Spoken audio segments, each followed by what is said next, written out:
Bom dia, irmãos e irmãs. É um prazer estar de volta. Mais adiante, por escrito, no grupo da igreja, nós vamos informar sobre as idas e vindas da importação dos livros do seminário, mas, pelo menos, a parte do governo foi resolvida. O governo autorizou que a gente traga os livros dos Estados Unidos. Queremos agradecer bastante aí o apoio dos irmãos e irmãs, as orações, sobretudo, mas depois a gente explica aí com calma como é que foi uma aventura, né? Quem nós pagamos para ajudar não nos ajudou, e uma pessoa, literalmente um anjo, surgiu para nos ajudar nesse processo, e foi essa pessoa que desembaraçou toda a questão da importação. Mas a gente fala sobre isso mais adiante. Nós vamos tratar hoje de Mateus capítulo 2, versos 13 a 23, e essa é uma passagem chave dentro da narrativa de Mateus. Não é uma passagem muito bonita de se ler e de se meditar, eu vou explicar por quê, mas é uma passagem chave em que já mostra na vida do Deus bebê, do pequeno Messias, que as grandes promessas do Antigo Testamento estão sendo cumpridas nele. Então, nós vamos meditar nessa passagem, Mateus capítulo 2, versos 13 a 23. O texto diz: Depois que os magos foram embora, um anjo do Senhor apareceu em sonho a José e disse: Levanta-te, toma o menino e a sua mãe e fuja para o Egito. Fique por lá até que eu avise você, porque Herodes há de procurar o menino para matá-lo. Levantando-se José, tomou de noite o menino e a sua mãe e partiu para o Egito, onde ficou até a morte de Herodes. Isso aconteceu para que se cumprisse o que tinha sido dito pelo Senhor, por meio do profeta: do Egito chamei o meu filho. Vendo sido dito pelos magos, Herodes ficou muito furioso e mandou matar todos os meninos de Belém e de todos os seus arredores, de 2 anos para baixo, conforme as informações que havia recebido dos magos a respeito do tempo em que a estrela havia aparecido. Então se cumpriu o que tinha sido dito por meio do profeta Jeremias. Ouviu-se um clamor em Ramá, pranto e grande lamento. Era Raquel chorando por seus filhos e inconsolável porque eles já não existem. Depois da morte de Herodes, um anjo do Senhor apareceu em sonho a José no Egito e lhe disse: Levanta-te, toma o menino e sua mãe e vá para a terra de Israel, porque os que queriam matar o menino já morreram. Levantando-se José, tomou o menino e a sua mãe e voltou para a terra de Israel. Porém, ouvindo que Arquelau reinava na Judéia em lugar de seu pai Herodes, teve medo de ir para lá. E tendo sido avisado por Deus em sonho, José foi para a região da Galileia e foi morar na cidade chamada Nazaré, para que se cumprisse o que havia sido dito por meio dos profetas: ele será chamado Nazareno. O que nós já vimos até agora nesses 2 capítulos de Mateus? Em primeiro lugar, o Rangel pregando aqui na primeira parte aqui de Mateus, na genealogia de Jesus Cristo, como dada em Mateus, destacou que Jesus é apresentado logo de saída como Messias, como filho de Davi, como Emanuel. Nós perdemos muito aí quanto à questão da genealogia. Talvez seja uma das sessões aí que as pessoas mais reclamem quando tem que ler a Bíblia toda, né? Sobretudo 1 Crônicas 1 a 10, 1 a 12, ali, só genealogias. Mas na mentalidade hebreia, cada nome tem o seu significado, cada nome tem sua importância. Nós temos aqui 3 pares de 14, apontando Jesus como o Messias, como Filho de Deus, como Emanuel. Aliás, a gente tem que sempre lembrar que o nome Jesus vem do hebraico Josué, e significa que Javé salva, ou Javé é a salvação. Daí Jesus ser o Deus conosco, o Deus que nos salva. Mais adiante, o Tiago, meditando em 2 passagens, destacou aqui que um censo romano faz com que José saia de Nazaré, das terras da Galileia, e desça, por assim dizer, para Belém da Judéia, cumprindo dessa forma as profecias antigas, no caso aqui de Miqueias, capítulo 2, verso 5, em que o Messias nasceria em Belém de Judá. Então, dessa forma, Deus usa os governantes desse mundo para que a sua promessa do passado, a profecia dada no passado, venha a se cumprir. E lá, Maria vai dar à luz, e magos que vêm do Oriente, seguindo a estrela, se reúnem ali para adorá-lo. Uma questão bem interessante quanto a esses magos que vêm da Pérsia. A Pérsia era famosa por preservar bibliotecas, então uma suposição, não é certeza, mas uma suposição, é que esses magos vão atrás da estrela e chegam a esse rei que nasce, meditando no livro de Daniel, que foi conselheiro dos reis da Pérsia. Então uma suposição é que esses magos venham a chegar a essa antiga profecia, compulsando livros antigos, como o livro de Daniel. Mas esses magos, que reconhecem Jesus como rei, que se prostram diante do bebê como rei, eles vão alarmar Herodes. E aí, surpreendentemente, na narrativa do Natal, nós temos a entrada de uma história fria, uma história desagradável, uma história de violência. Em nossa mente, em nossas esperanças, Natal é um lugar ou um tempo de paz.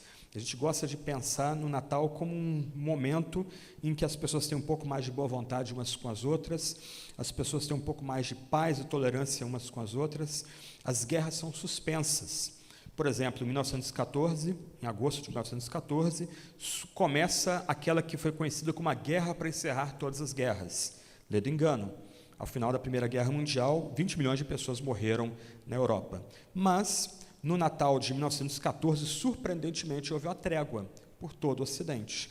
Os exércitos estavam paralisados no meio da neve, cavaram suas trincheiras, eles não conseguiam avançar uns contra os outros, porque o avanço terminava em massacre. Os exércitos começaram a usar metralhadoras agora no campo de batalha, que matavam soldados com muita facilidade, mas em algum momento, entre o dia 24 e 25 de dezembro de 1914, a guerra parou no fronte ocidental. Os soldados alemães, ingleses, escoceses, franceses, começaram a se levantar das trincheiras, começaram a se dirigir para a terra de ninguém, aquela faixa de terra que ficava entre as trincheiras dos exércitos, toda moída por bombas e projéteis que caíram ali, começaram a trocar comida, bebida, começou a se ouvir sons de cantos e de hinos de Natal, padres e pastores começaram a reunir tropas desses vários exércitos do campo de batalha para celebrar a paz, mas aquilo só aconteceu uma única vez. O alto comando, tanto alemão como inglês, como francês, quando descobriu o que aconteceu, proibiu terminantemente que continuasse havendo aquele tipo de celebração. A guerra tinha que continuar. Esse tipo de drama é uma reminiscência da história que nós temos diante de nós aqui. No meio de uma cena bucólica, bonita, alguns diriam até fofinha, consagrada em nossos presépios, nós temos uma história de derramamento de sangue, nós temos aquilo que é chamado de massacre dos inocentes, perpetrado por um ditador louco, no caso, Herodes. O que nós começamos a perceber aqui, então, com essas menções a profecias antigas sendo cumpridas em Jesus, é que Deus estabeleceu que o seu filho, o segundo Adão, também fosse o segundo Israel. E Deus intentou, ou Deus predeterminou, que em Jesus toda a história passada fosse recapitulada. O que nós temos diante de nós aqui são camadas de tragédias que assolaram o povo de Judá e de Israel.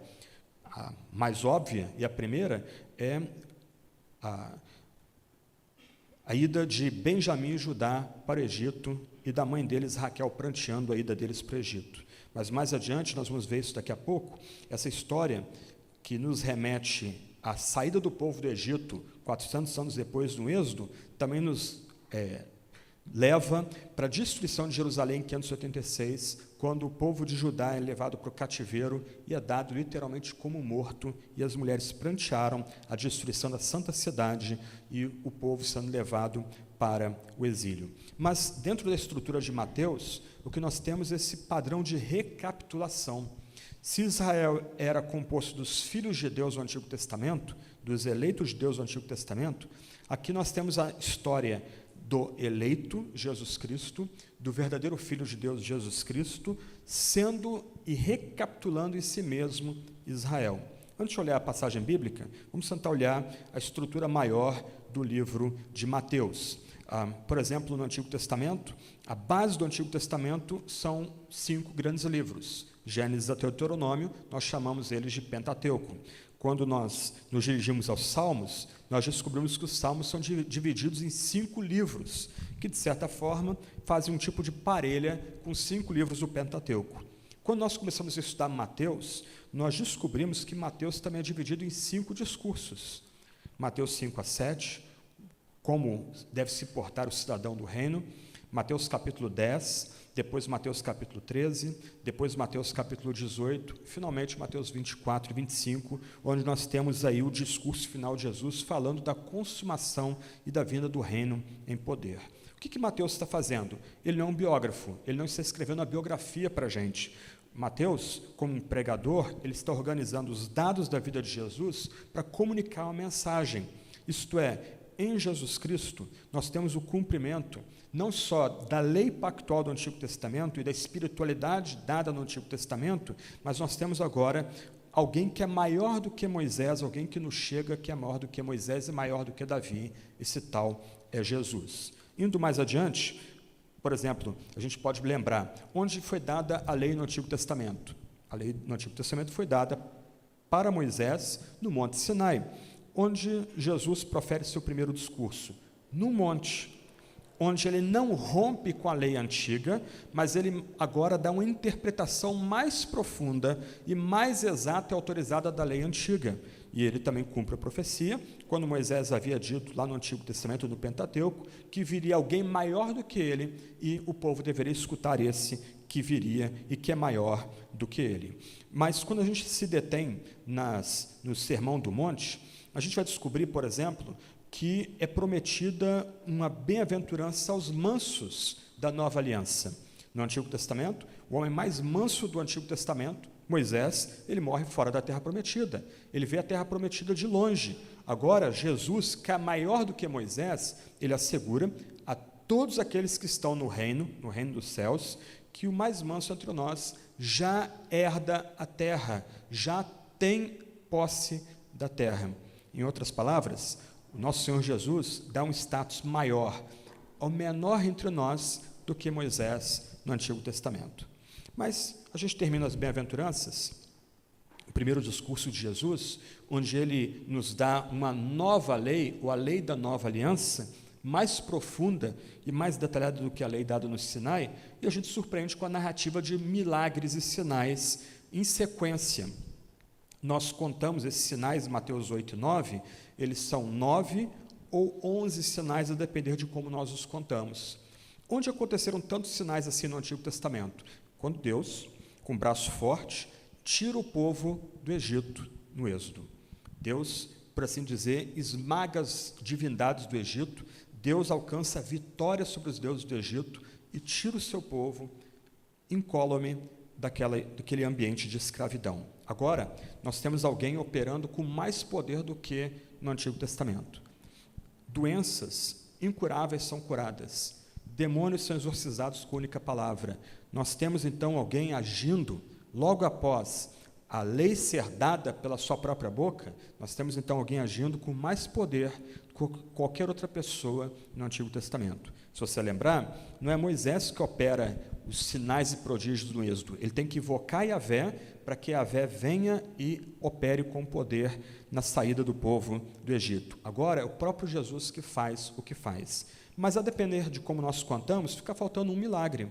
Ou temos mais milagres, o que sinaliza que aquele que opera agora tem mais poder do que Moisés, ou 9 milagres, falta um milagre. No passado, milhares de primogênitos morreram no Egito para que o povo de Deus saísse do cativeiro. Agora, e nós descobrimos isso em Mateus 26 em diante, um único primogênito morre em prol do seu próprio povo. Só que esse primogênito permanece morto. Enquanto no Egito, aqueles que foram tocados pelo anjo do Senhor morreram e permaneceram mortos, agora esse primogênito volta da vida e volta à vida com realeza. Os anjos não ressuscitam, eles simplesmente removem a pedra que bloqueava a saída da tumba e está lá. Jesus em pé, ressurreto, recebendo glória daqueles anjos. Essa é a estrutura de Mateus. O que Mateus quer mostrar é que Cristo não é apenas o segundo Adão, ele é o segundo Israel. E nele está sendo recapitulada toda a história antiga, mas agora num padrão diferente.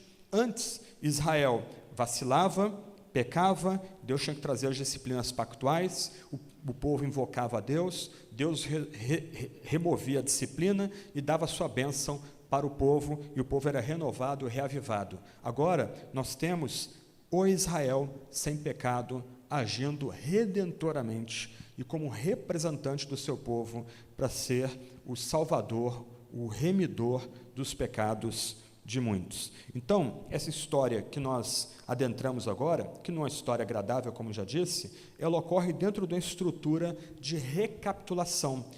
Toda a história antiga está sendo recapitulada em Jesus. Tudo está sendo feito novo em Jesus. Só que agora nós temos um Israel que é puro e perfeito e sem pecado, diferente do Israel do Antigo Testamento. A passagem é facilmente dividida. A nossa versão bíblica aqui divide a passagem corretamente. A primeira parte vai do verso 13 até o verso 15, a fuga para o Egito. Depois nós temos a descrição da matança dos meninos de Belém. E, finalmente, a passagem se encerra com a volta do Filho de Deus do Egito. Então, vamos começar aí. A passagem primeira, a fuga do Egito, verso 13, começa de uma forma não surpreendente para quem já está acompanhando a narrativa. Mais uma vez, nós temos um sonho e a intervenção angelical.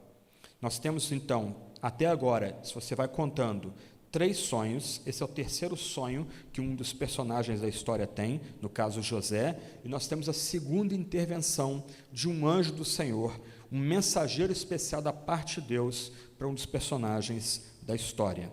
Então, logo que os magos deixam aquele lugar onde Jesus repousa, que não é mais a estrebaria, há um hiato de tempo entre o nascimento de Jesus e a visita dos reis magos. Então, nós não estamos falando dos mesmos lugares. Eu lamento aí quem tem presépio que bota os reis magos junto com os pastores, ou tem que tirar os reis magos, só deixa os pastores. Quando os magos visitam a Jesus, já em um outro ambiente. Então, logo depois que os reis magos saem, um anjo do Senhor aparece em sonho a José e lhe dá instruções detalhadas. Se você notar, as instruções dadas no verso 13 são basicamente repetidas no verso 20, só muda a localidade, mas a fraseologia, a estrutura das frases são exatamente as mesmas, indicando que começa a história no verso 13 e termina a história ao final do verso 23. Então, o anjo aqui dá instruções detalhadas para José. Ele deve se levantar. E nota uma inversão interessante aí. Geralmente nós pensamos no pai, na mãe e no menino. O anjo já introduz a mudança aqui. O menino tem proeminência na história. A instrução que é dada pelo anjo do Senhor em sonho a José é que deve se levantar, tomar o menino e a mãe e fugir para o Egito.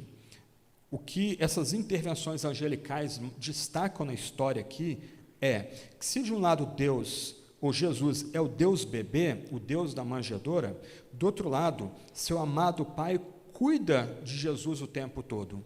Ainda que ele, pelo seu balbuciar, domine toda a terra, do outro lado, o seu amado Pai, o seu verdadeiro Pai, que é o Deus dos altos céus, cuida do seu filho, intervindo em todo o tempo na história, por meio de sonhos, por meio de visões, por meio da aparição de um anjo, como mencionado também no Antigo Testamento, o anjo do Senhor, um mensageiro especial do próprio Senhor. E por que o anjo comanda José a tomar o menino e a mãe e fugir para o Egito? Porque Herodes, cheio de ódio, com muita raiva, quer matar o menino. Aqui a gente lembra que Herodes, já no capítulo anterior, ele ficou alarmado quando descobriu que os magos vieram da Pérsia para celebrar aquele que seria chamado de rei dos judeus. Ele fica bem nervoso, ele quer mais detalhes, ele quer saber onde Jesus nasceu, e a passagem bíblica deixa claro que ele não quer saber de Jesus, onde Jesus nasceu, para adorá-lo. Na verdade, o que a gente descobre, o que o Herodes quer fazer, é exterminar o menino que nasceu em cumprimento às profecias do Antigo Testamento. Então, o que ocorre aqui é que José, por orientação desse anjo, vindo a ele em sonho, ele toma a sua família, mais uma vez, ao padrão, verso 14, ele toma o menino e a sua mãe, e ele parte para o Egito, e ele fica no Egito até a morte de Herodes. Aqui a gente precisa lembrar que de Belém ao Egito, nós temos aí uma distância de 146 quilômetros, E nessa época, o Egito já era uma província romana, enquanto a Judéia era um tipo de um reino cliente, um reino autônomo, mas também prestando vassalagem a Roma. Então, aqui a gente tem que tomar cuidado com a politização da Bíblia, e esse é das coisas chatas que tem acontecido no nosso meio, porque muito do nosso debate tem a ver com política, então até mesmo a leitura bíblica é politizada, então ganhou uma notoriedade aí durante a corrida presidencial, a ideia de Jesus ser um refugiado, como hoje nós temos refugiados, por exemplo, na fronteira do México e Estados Unidos, ou refugiados da Síria, Paquistão, Afeganistão, Líbia e outros países da África tentando cruzar o Mediterrâneo para entrar na Europa, mas não é o caso. A ideia aqui é que você tem Jesus migrando dentro das próprias fronteiras do Império Romano. Ninguém acharia aqui, ao cruzar da Judéia para o Egito, guardas na fronteira, um checkpoint ali com a verificação de passaportes e dados, de forma nenhuma. O que ocorre ali é que José e Maria, eles saem da sua terra de Belém, caminham mais ou menos, ou peregrinam mais ou menos 140 quilômetros no meio do deserto, para entrar numa terra que também é parte do Império Romano.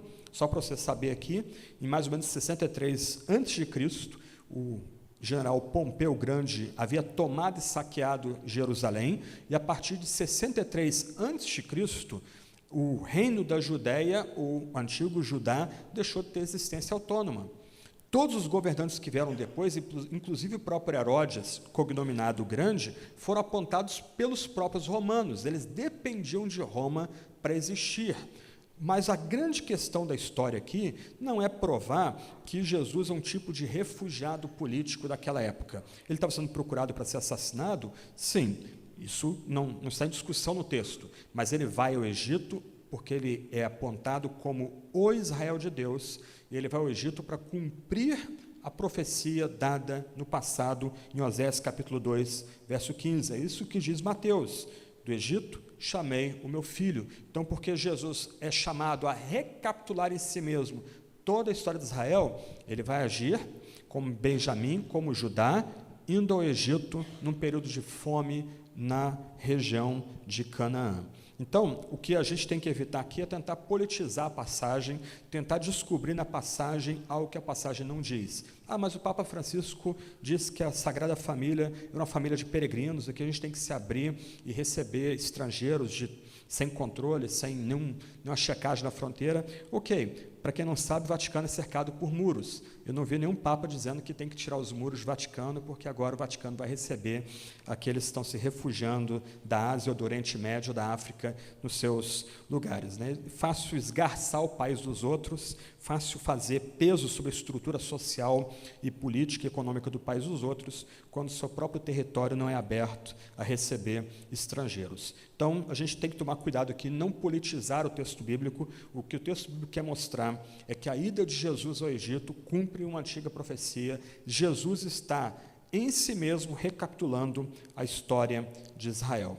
E o que a gente lembra aqui é que esse texto citado no final do verso 15, vem de Oséias capítulo 2, verso 15, em que o profeta do Antigo Testamento, ele se regozija em Deus, porque Deus salva o seu filho, no caso a nação de Israel do Egito. Deus tirou o seu povo do cativeiro. Depois de 400 anos, e nos estágios finais da época do exílio no Egito, o povo gemendo sobre a escravidão, Deus desce dos céus e salva o seu povo do cativeiro. Da mesma forma, Deus vai trazer o seu especial filho, o seu verdadeiro Israel, que é Jesus, do Egito, cumprindo as profecias dadas no passado. E quando a gente lê a passagem em contexto, a gente tem que se alegrar aqui com a providência divina. O que os reis magos ofertam para o Deus menino? Ouro, incenso e mirra.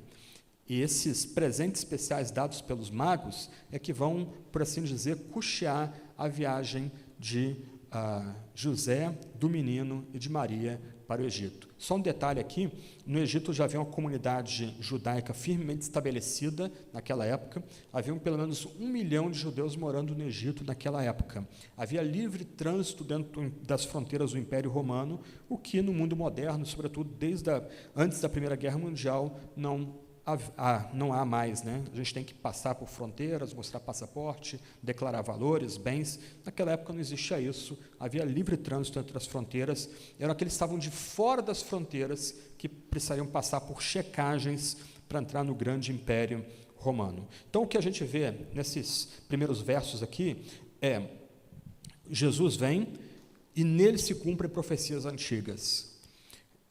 Jesus vem como novo Israel, como verdadeiro filho de Deus. E a palavra de Deus dada tanto tempo no passado, 700 anos antes dessa história, estão se cumprindo em Jesus.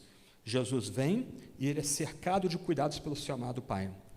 Nós, pais, por mais que a gente tente ser perfeito, a gente nunca consegue ser perfeito. Nós, algumas vezes, vamos trair a confiança de nossos filhos, nós talvez, infelizmente, ajamos abusivamente com nossos filhos, e algumas vezes nós vamos ter dificuldade com a imagem de Deus como Pai, por causa de experiências ruins com paternidade que nós tivemos. Mas o nosso foco aqui tem que ser diferente. O que determina nossa compreensão da paternidade é a revelação que Deus faz de si mesmo como Pai. E Deus, como Pai, cuida do seu filho. Ele cuida do Deus bebê. Ele envia seu anjo para ajudar a Sagrada Família. Ele dá sonhos para dirigir José como aquele que agora é guardião do seu eterno filho. E um outro ponto importante aqui, a gente vê Deus providenciando elementos para que a família seja cuidada.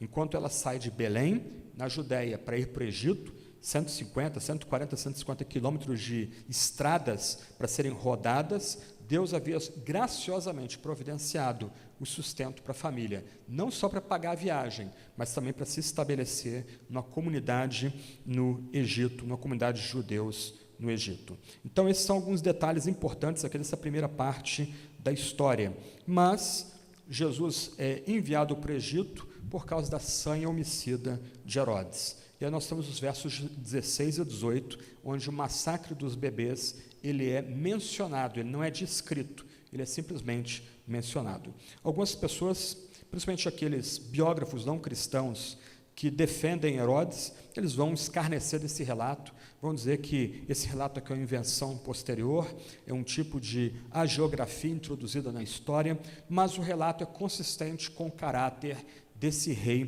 que reinava apontado por Júlio César sobre a Judéia. Herodes era um edomita, aquela nação meio-irmã de Israel e rival de Israel. Aqueles que lembram do livro de Obadias, que a gente deve pregar mais adiante, vão lembrar que foram os edomitas que abriram Jerusalém, as portas de Jerusalém, para a Babilônia invadir a Santa Cidade, quando ela foi destruída em 586 a.C. Então, os edomitas sempre tiveram uma relação rival com Judá e com Israel. E agora nós temos um rei edomita sobre o trono de Judá. Ele não é um rei legítimo para os judeus, ele foi apontado pelo próprio Júlio César. E esse homem era extremamente mau e perverso.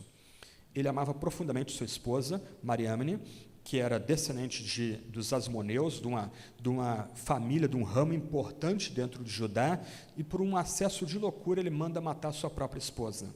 Não satisfeito, logo depois de mandar executar sua esposa, ele manda matar 2 dos filhos que teve com ela. Ele, todo o tempo do seu reinado, se ele era capaz de ser um grande bajulador do Império Romano, porque ele dependia do Império Romano para governar a província da Judéia, ele foi notório por ser um grande construtor, não pelo seu caráter, não pelo seu temperamento, não por ser um rei justo, mas por causa das suas obras. É isso que o tornou o grande. Ao final da sua vida, eu vou falar um pouco mais sobre isso daqui a pouco, ele, vendo que ele morrer, ele reúne a nata da Judéia num circo, e ele dá ordem para que sua irmã e o marido da sua irmã, quando ele morrer, ele executasse aquelas pessoas. Por quê? Porque ele queria morrer sabendo que pessoas pranteariam a morte dele, nem que seja pranteando por raiva pela sua crueldade. Flávio José vai dizer que a sua irmã e o marido da sua irmã se refrearam de cometer tal loucura e depois conseguiram libertar as pessoas do estádio após a morte de Herodes o Grande. Então, o que é descrito aqui, nesse trecho que vai do verso 16 ao 18, é absolutamente consistente com o caráter de Herodes.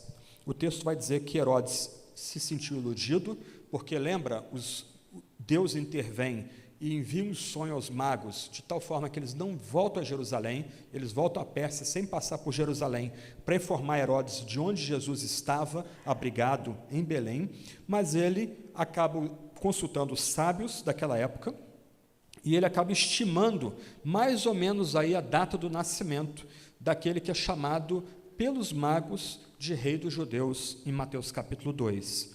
Com isso, ele dá ordens para que todas as crianças em Belém, que fica mais ou menos a 10 quilômetros de Jerusalém, venham a ser executados. Uma ordem terrível. Mas, diferente de números inflados que foram dados durante a Idade Média, a gente está falando aqui da morte de entre 10 a 30 meninos mortos naquela pequena aldeia e nos arredores. Ainda que não sejam os números inflados da Idade Média, na Idade Média falava-se dos santos mártires inocentes e dava-se números aí de 20 a 40, 60 mil crianças mortas, números absolutamente fantasiosos. Ainda assim, o que nós vemos aqui, no relato do nascimento do nosso Salvador, da entrada no mundo do nosso Salvador, um assassinato injustificado, completamente bárbaro. E esse assassinato de 10 a 30 crianças de 2 anos para baixo, como diz o texto, também encontra cumprimento em antigas profecias. No caso, uma profecia citada em Jeremias capítulo 31, verso 15, uma profecia conectada à vinda da nova aliança. O texto diz: ouviu-se um clamor em Ramá, pranto e grande lamento, era Raquel chorando por seus filhos, inconsolável, porque eles já não existem. O texto de Jeremias tem dois significados importantes aqui. O primeiro significado é Raquel pranteando a suposta morte de José e depois a ida de Benjamim para de Canaã para o Egito, quando passava-se fome em Canaã.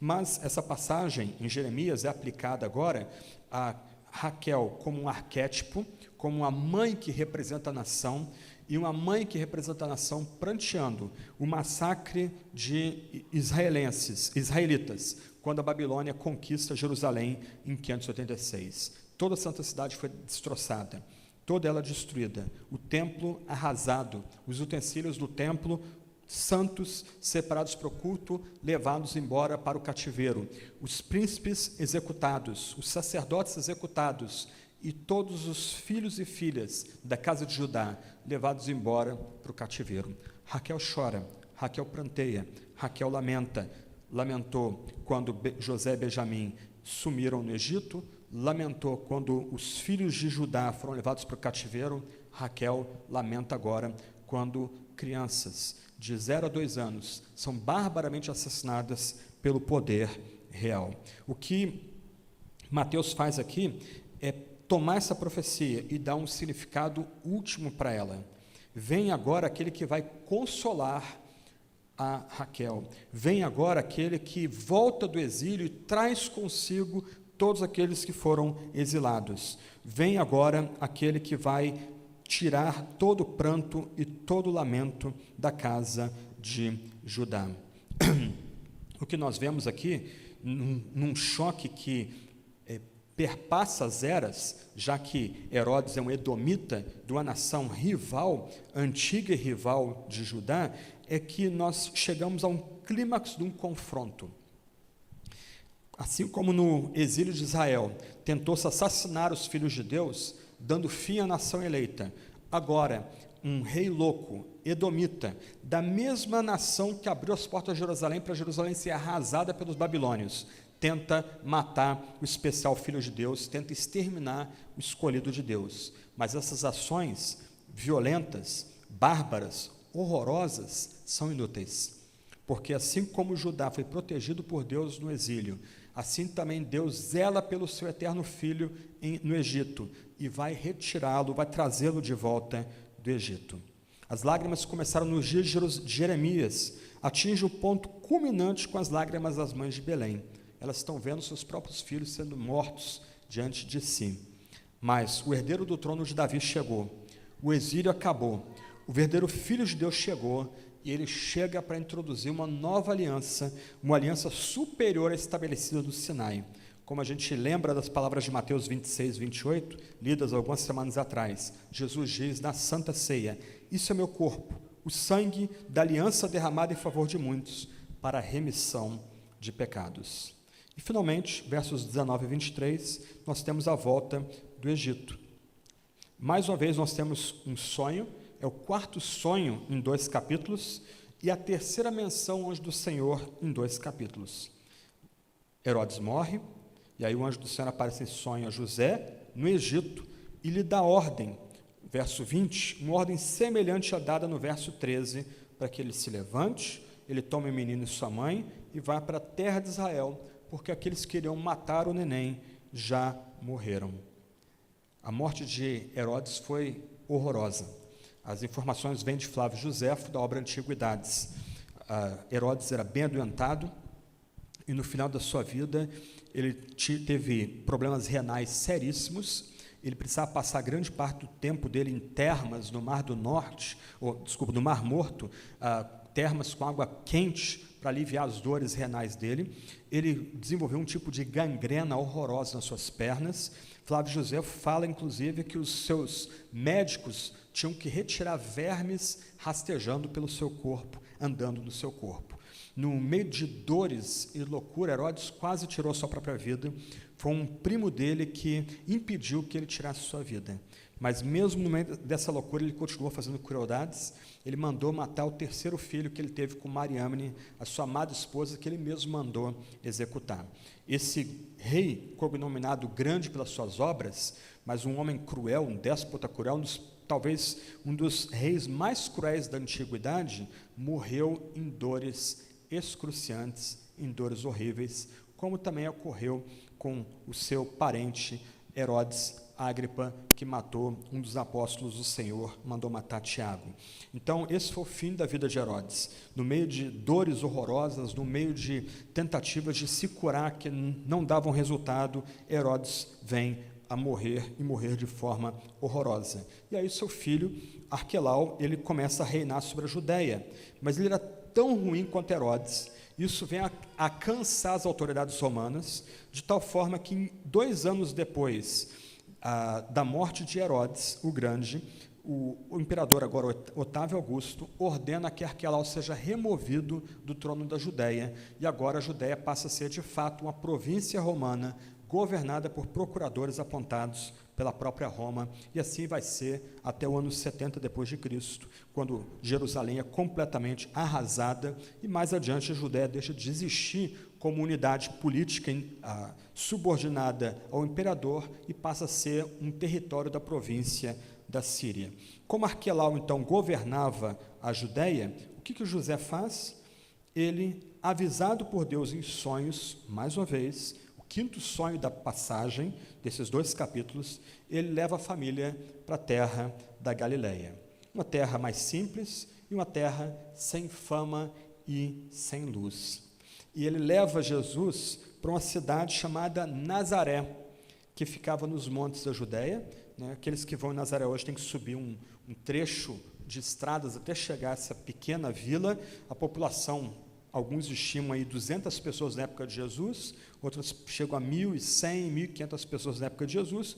Uma vila pequena, ficava perto de 3 estradas também secundárias que não eram importantes. É aí que Jesus se estabelece. E aí a gente tem uma menção curiosa aqui. Até o presente momento, as profecias citadas são muito específicas. Moisés introduz a profecia com a fórmula como o profeta disse, ou para que se cumprisse o que o profeta disse. Nota, a palavra profeta aparece no singular e aqui aparece no plural. Para que se cumprisse o que havia sido dito dos profetas, ele será chamado Nazareno. Só que o que surpreende a gente aqui é que não há nenhum texto do Antigo Testamento que diga que Jesus será chamado Nazareno. E aí, como é que a gente lida com esse verso final da narrativa aqui? Como é que a gente encaixa essa menção às outras profecias detalhadas que são dadas na passagem? São 3 aí as sugestões de resposta a essa suposta profecia que não aparece no Antigo Testamento, você não encontra em nenhum profeta o dito, ele será chamado Nazareno. Uma primeira resposta é que nós temos aqui uma alusão à forma de soletrar Nazaré, que lembraria Nazireu, em hebraico Nazir. Então a ideia aqui, que o nosso evangelista quer oferecer para o seu leitor, é que ele faz uma brincadeira aqui, um jogo de palavras, para lembrar que Jesus vai a Nazaré, como lembrete que Jesus é completamente consagrado, completamente dedicado a Deus. A ideia do nazireu aqui é mencionada em Números capítulo 6, versos 1 a 21, onde se diz que alguns são completamente dedicados ao serviço do Senhor. Eles não vão tocar bebida, eles vão ser celibatários, eles não vão cortar seu cabelo, há uma série de votos que o nazireu deveria fazer para ser dedicado completamente a Deus. Então, Mateus, para alguns, Calvino, por exemplo, ele dá uma piscada de olhos aqui para o seu leitor e diz, olha, como dizem os profetas, genérico, né, não agora de forma específica, Jesus deveria ser chamado Nazareno, porque na verdade ele é completamente consagrado a Deus, vai ser completamente dedicado à causa de Deus. Mas eu entendo que essa primeira possibilidade, que é uma forçação de barra, eu acho que o comentarista acaba indo um pouco além do texto aqui. Uma outra possibilidade, e nós cantamos há pouco aqui Isaías 11, verso 1, quando cantamos Ó vem Emanuel, é que o nosso evangelista Mateus está introduzindo um jogo de palavras aqui para a gente. Da mesma forma como o Messias viria do ramo de Jessé, Nézer de Jessé, seria da casa real de Davi, assim Jesus também deve ser chamado Nazareno. Então, mais uma vez, nós temos uma segunda possibilidade aqui, de jogo de palavras. Então, Jesus viria de Nazaré, porque Nazaré soa como o Nazir, o Nézer, ele vem do tronco de Jessé, ele vem da casa de Davi, ele é cumprimento das profecias e das alianças que Deus estabeleceu com a casa de Davi, de que de Davi viria um grande rei, que seria o rei definitivo, que reinaria não só sobre Israel, mas também sobre toda a criação. Mas a terceira posição me parece mais plausível. O nosso evangelista aqui, ele não está fazendo uma citação direta do Antigo Testamento, mas ele está fazendo uma citação indireta de várias profecias antigas que lembram que o Messias seria desprezado, ele viria de uma terra sem luz, e Mateus cita isso no capítulo 4, que Jesus vem da terra de trevas, e da terra onde Jesus habitava, ou Jesus estava, em trevas, raiou uma grande luz. Então, a citação aqui ao Jesus ser chamado de Nazareno, como diz os profetas, é para lembrar que Jesus vem de um ambiente humilde, do ambiente de exclusão social, um ambiente de pobreza. Jesus viria de uma terra sem importância nenhuma na época dele. Esperava-se que Jesus viria de Belém, e Jesus, como nós já vimos nos sermões anteriores, ele veio de Belém, ele veio da terra do grande rei Davi, mas Deus, para embaralhar os planos dos homens e requerer fé e arrependimento da gente, faz com que Jesus passe toda a sua mocidade numa terra sem importância alguma, numa terra de, como era reputada aqui em Mateus 4, uma terra de trevas. É de lá que o Salvador virá. O que a gente pode aprender dessa passagem como conclusão? Primeiro ponto, e isso é o que tem dado bastante ênfase aqui, Jesus é o cumprimento de todas as grandes esperanças, de todas as grandes expectativas do Antigo Testamento. Jesus é o perfeito rei da casa de Davi que agora veio entre nós. Só para você notar, há mais de 200 profecias do Antigo Testamento que são associadas diretamente com a vinda de Jesus nos Evangelhos. Mais de 200 profecias cumpridas. Jesus vem para cumprir essas profecias. Olhando de outro lado, o que Jesus disse que aconteceria 700 anos antes da vinda de Jesus, 1000 anos antes da vinda de Jesus, 2000 anos antes da vinda de Jesus, agora se cumpriu precisamente em Jesus Cristo. Em outras palavras, irmãos e irmãs, nesse ano que se encerra e no ano que se inicia, nós somos chamados a colocar nossa fé na antiga palavra de Deus.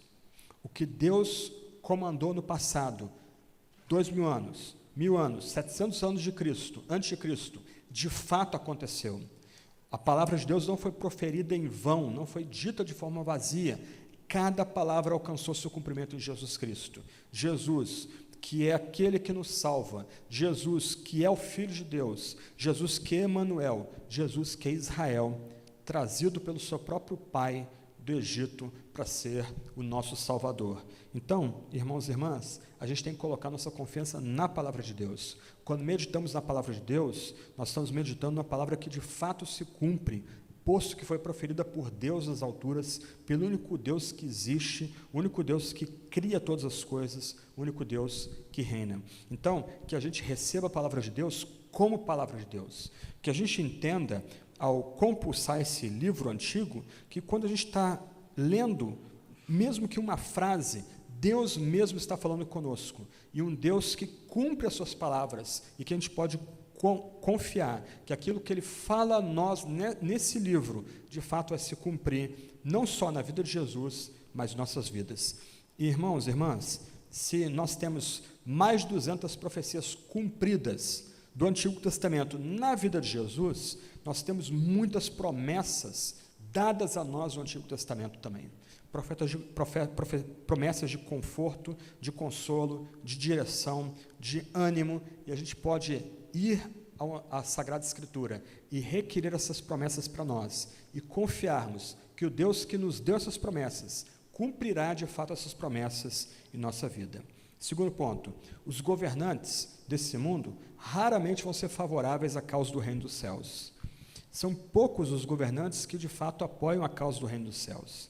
E mesmo quando eles apoiam, a gente tem que olhar com um pouco de desconfiança. Mas na maior parte das vezes, os governantes vão ser indiferentes, ou mesmo eles vão odiar a causa do reino dos céus. Só que esses governantes, eles vão passar. Herodes o Grande passou. E ele, tão mau e tão cruel, e a gente tem uma descrição de uma maldade sem par que ele fez aqui no relato dos evangelhos, ele foi punido pelo próprio Deus. O próprio Joséfo, que era um judeu aculturado ao mundo romano, ele vai reconhecer em antiguidades que a morte horrorosa de Herodes o Grande foi julgamento de Deus pelo caráter malvado daquele rei horroroso. Os governantes que se mostram contrários ao reino dos céus, eles passarão. O tempo deles chegará ao fim. Eles cairão. Mas Jesus, ele permanece porque ele é o único rei e o único governante. Aí a gente confia em Jesus. A gente coloca a nossa fé em Jesus Cristo. Desde bebezinho, passando pela cruz, ressurreição e ascensão aos céus. Esse Jesus Cristo, o verdadeiro Israel, ele permanece para sempre, enquanto os reis desse mundo, que muitas vezes se opõem à causa do reino dos céus, vão passar. Terceiro ponto aqui, a gente deve estar prontos e desejosos de obedecer às ordens de Deus. E o que a gente aprende aqui é que Deus dá direção para os seus filhos. Deus intervém para guiar os nossos passos. E a gente tem que estar pronto a obedecer às ordens de Deus. E não se surpreendam, prestem atenção. Deus fala a nós ordinariamente em sua palavra, mas algumas vezes Ele pode operar de forma extraordinária em nossa vida. Então, quando Ele opera assim, você não deve se regozijar, esfregar as mãos, puxa, Deus me tratou de forma diferente, eu sou especial. Sempre que Deus faz isso, isso ocorre porque vem situações difíceis e pesadas pela nossa frente. Então, se de um lado a gente pode se regozijar com o privilégio de Deus vir a nós de forma extraordinária, José, Deus se revelou por meio de anjo, por meio de sonhos, a gente não deve esperar moleza quando Deus age assim. Mas Deus guia o seu povo, Deus dá direção ao seu povo, e a gente tem que estar pronto a obedecer a Deus, mesmo que isso implique dores e perdas pessoais. Deus nos dirige, mas Ele nos dirige em meio a situações complicadas, em situações nebulosas. A gente se regozija porque Ele nos dá direção, mas a gente não deve ser inocente, achando que essa direção virá no meio de um jardim florido. Essas direções, principalmente as extraordinárias, elas ocorrem em meio a grande luta e tormento. Do lado, a gente é assegurado de que Deus nos ama. Deus vem a gente de forma bonita, de forma extraordinária. Ele nos trata como filhos amados, mas Ele nos trata dessa forma especial, como José, no meio de luta e tormenta. E a gente tem que estar pronto a obedecer ao comando de Deus. Como José, a gente tem que levantar e tomar os nossos e seguir em obediência ao comando de Deus. Um quarto ponto aqui é que a gente aprende que esse mundo aqui não é um vale de rosas, não é um jardim de rosas, mas é um campo de batalha, é o vale da sombra da morte. Jesus, que é citado por Isaías como varão de dores, virá como varão de dores, ele sofre desde a infância. Imagina, a Bia está me dizendo que nós temos 18 bebês aqui na igreja, né? Frágeis, pequenos, há uma menininha ali sentada no colo da mãe. Imagina ter que atravessar 140 quilômetros de região desértica e pedregosa do Negev para sair, para escapar de um rei louco, homicida, você tendo que carregar um bebê no colo. Geralmente, os nossos desenhistas, né, retratam Maria no lombo de um jumento, segurando um nenenzinho, José puxando, mas você acha que um homem sozinho aguentaria caminhar 140 quilômetros do deserto, 40 graus à sombra, de calor, indo para aquela região? Imagina o impacto disso numa criança. A gente não sabe exatamente quantos anos Jesus tinha nessa época, a gente não sabe exatamente quando Jesus nasceu, a data da morte de Herodes está claramente estabelecida, 4 depois de Cristo, então Jesus talvez tivesse uns 5, 6 anos de idade quando ele retorna do Egito para a Judéia, talvez um pouco mais, mas imagina essa criança indo e depois voltando no meio do deserto. Qual é o ponto aqui? O ponto é que desde a infância Jesus é um varão de dores, ele é o homem de sofrimento. O sofrimento não é estranho para Jesus. O sofrimento de Jesus, desde a tenra idade, nos lembra que a gente tem que esperar mais dessa vida do que só ela. Como, parafraseando C.S. Lewis, se a gente olha essa vida como hotel, a gente vai reclamar do serviço. Se a gente olha essa vida como campo de batalha, a gente vai esperar a libertação e uma vitória fora de nós. A gente não vai se contentar com esse mundo. O fato é que se você sofre, você tem que lembrar que Jesus sofre desde a infância. Nós temos o Salvador que tem empatia pelas nossas dores, porque ele passou por todas as dores que nós enfrentamos desse lado da existência. Esse é Jesus, desde cedo sofrendo. E por último, quando a gente considera Nazaré o lugar de onde Jesus vem, a gente tem que considerar os lugares humildes onde Jesus nasceu e viveu. Ele nasceu em Belém, 10 quilômetros de Jerusalém, que era cidade só importante por causa de profecias antigas e por ser o lugar de nascimento do rei Davi. A grande cidade da região era Jerusalém, não é de lá que Jesus vem. Quando Jesus volta para a terra, ele não se estabelece em Belém mais por causa do medo que José tinha de Arquelau, o filho de Herodes, então ele é avisado a ir para Galiléia, e ele vai para onde da Galiléia? Nazaré, uma cidade sem importância nenhuma. O rei do universo, esse pequeno infante, que domina toda a criação, ele não vai nascer e viver em palácios, em lugares bonitos, cheirosos, exalam poder. Não, ele vive em lugares simples e humildes, lugares onde as pessoas anseiam para deixar.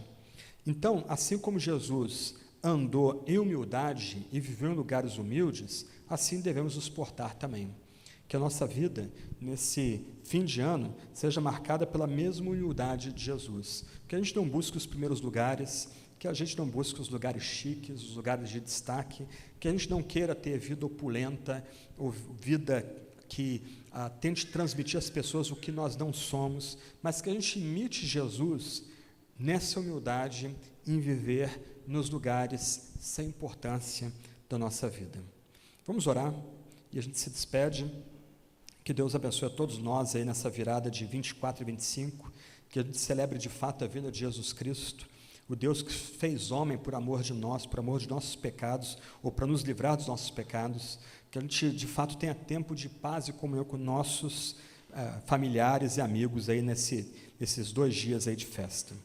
O livro de oração comum sugere a seguinte oração para esse dia: Deus onipotente, que nos deste o unigênito Filho para que tomasse sobre si a nossa natureza e nasceste nesse tempo de uma virgem pura, concede que nós, renascidos e feitos teus filhos por adoção e graça, sejamos de dia em dia renovados por teu Santo Espírito, mediante nosso Senhor Jesus Cristo, que vive e reina contigo com o Espírito Santo, um só Deus, agora e sempre. Amém. Amém? Deus abençoe. Bom domingo para vocês. Vão em paz.